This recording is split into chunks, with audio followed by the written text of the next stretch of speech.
Bismillahirrahmanirrahim. Assalamualaikum warahmatullahi wabarakatuh. Para penonton yang dimuliakan Allah Subhanahu wa taala, hari ini kita akan berbincang satu soalan yang sering dikemukakan kepada saya. Ia berkaitan tentang Al-Quran. Soalannya begini, ada ramai anak-anak murid saya bertanya, "Ustaz, macam mana bila kami beli Quran, kami nak pastikan Al-Quran itu merupakan Al-Quran tulisan resam Osmani?" Ini satu soalan yang agak-agak popular para penonton semua. Kerana Al-Quran yang terjual di Malaysia, selalunya Al-Quran yang dijual adalah Al-Quran resam Osmani, selalunya.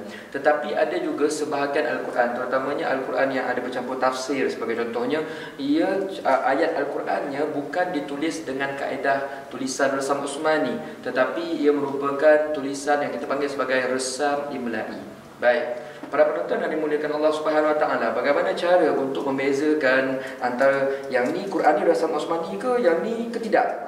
Ini yang sangat-sangat penting. Saya akan bagi satu tips yang sangat-sangat mudah para penonton semua. Tipnya adalah begini.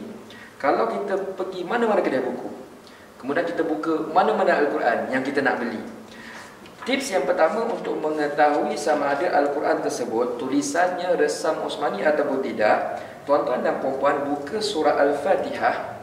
Al-Fatihah, tengok ayat nombor 2. Tengok ayat nombor 2, tengok pada perkataan pertama, iaitu Alhamdu. Perkataan ini cukup tuan-tuan dan puan-puan.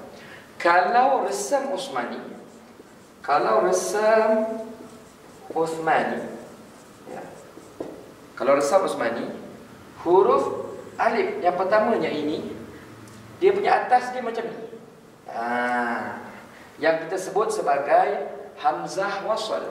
Ini adalah tanda hamzah wasal. Dia tak ada baris, tapi dia ada kepala atas macam ni. Tanda bagi hamzah wasal. Dan ini yang dalam Al-Quran kita panggil bukan huruf alif. Namanya adalah hamzah wasal. Tanda hamzah wasal itu adalah yang macam ni. Itu yang pertama. Kalau tuan-tuan dan puan-puan bila jumpa Al-Quran, nampak yang ni, betul lah tu. Itulah dia resam Osmani. Tetapi kalau kita buka Al-Quran, kita nampak Alhamdu ini dia ada baris atas. Dia ada baris atas. Bunyinya betul lah Alhamdu, tetapi dia tulis baris atas. Kepala huruf shad tu tadi tak ada. Bermakna ia bukan resam Osmani. Tak kira macam mana cantik pula tuan-tuan dan puan-puan, bila dia tulis macam tu, bermakna semua yang lain ia ditulis bukan menurut kaedah penulisan resam Osmani. Dan saya cadangkan, kalau boleh, bila kita nak beli Quran, tolong beli Al-Quran resam Osmani yang saya katakan alifnya kepala huruf shad tadi. Kerana apa? Ilmu tajwid yang kita belajar selama ini para penonton semua, sama ada di surau, di masjid, kita beli buku tajwid, kita belajar di sekolah, whatever, semua yang kita belajar tu semuanya diajar berdasarkan corak penulisan resam Osmani. Semoga apa? Semoga kita tak terconfuse, kita tak tersalah baca ketika membaca ayat-ayat dan surah-surah dalam Al-Quran, kerana semuanya ini ada sebab. Ada sebab sebenarnya ditulis oleh ulama dengan keadaan begini untuk memudahkan kita membaca Al-Quran dalam keadaan yang lebih tepat. Itu saja yang kita boleh kongsikan di dalam soalan ini. InsyaAllah nanti sentiasa ikuti kami supaya kami akan sentiasa berkongsi persoalan-persoalan tajwid yang sentiasa beredar di kalangan masyarakat, tetapi mungkin kadang-kadang mereka tak tahu, mereka nak tanya siapa.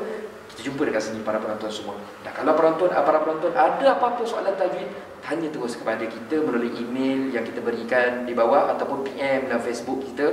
InsyaAllah saya akan cuba kupas persoalan-persoalan tajwid dan juga bacaan Al-Quran yang mungkin sentiasa membuatkan kita confused selama ini, insyaAllah. Sekian sahaja.